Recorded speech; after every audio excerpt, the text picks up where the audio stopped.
Hi mga best friend, welcome back to my channel. So for today's mini vlog, magload ako inununan mga best friend.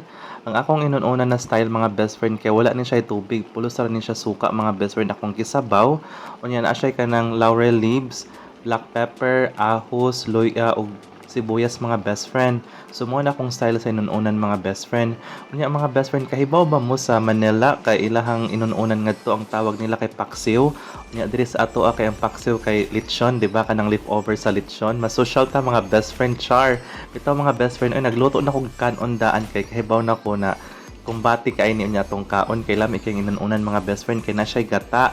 Nagpalit ko gata mga best friend pero katong ready to use na mga best friend kanang nasa pouch kay wala man ko nakit-an diri na katong fresh gay na gata mga best friend kanang kaguron pa. Wala ko kita diri sa amo adapit mga best friend so mao na lang akong gipalit pero okay raman mga best friend kay lami raman pud noon. Sa una mga best friend no katong mag-abunda ang isda sa among isla, grabe ang inununan mga best friend magbaha jud. Usa ka buwan jud mi magsudan og inununan mga best friend pero lami kay siya mga best friend. Oy kay kuan gid siya ba fresh gud ang isda mga best friend nya. I don't know mga best friend ha nganong lami gid kaayong inununan bisag kada adlaw pa nako kaunon siya no. Lami jud mga best friend. Usahay pod mga best friend ba akong inununan kay ako siya kana pritohon. Kana gan kaugma di ba namatay sobra na inununan. Ako siya pritohon mga best friend. Grabe lami jud noon mga best friend.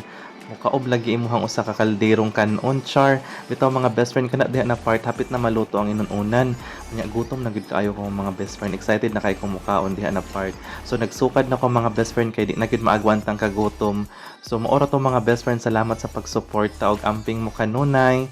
Mga unta ninyo mga best friend. Magpasalamat ko sa akong mga followers na walang sawa sa pagsuporta di ay salamat kay ninyo mga best friend. I hope magpadayon mo suporta na ako mga best friend. Salamat jud kaayo.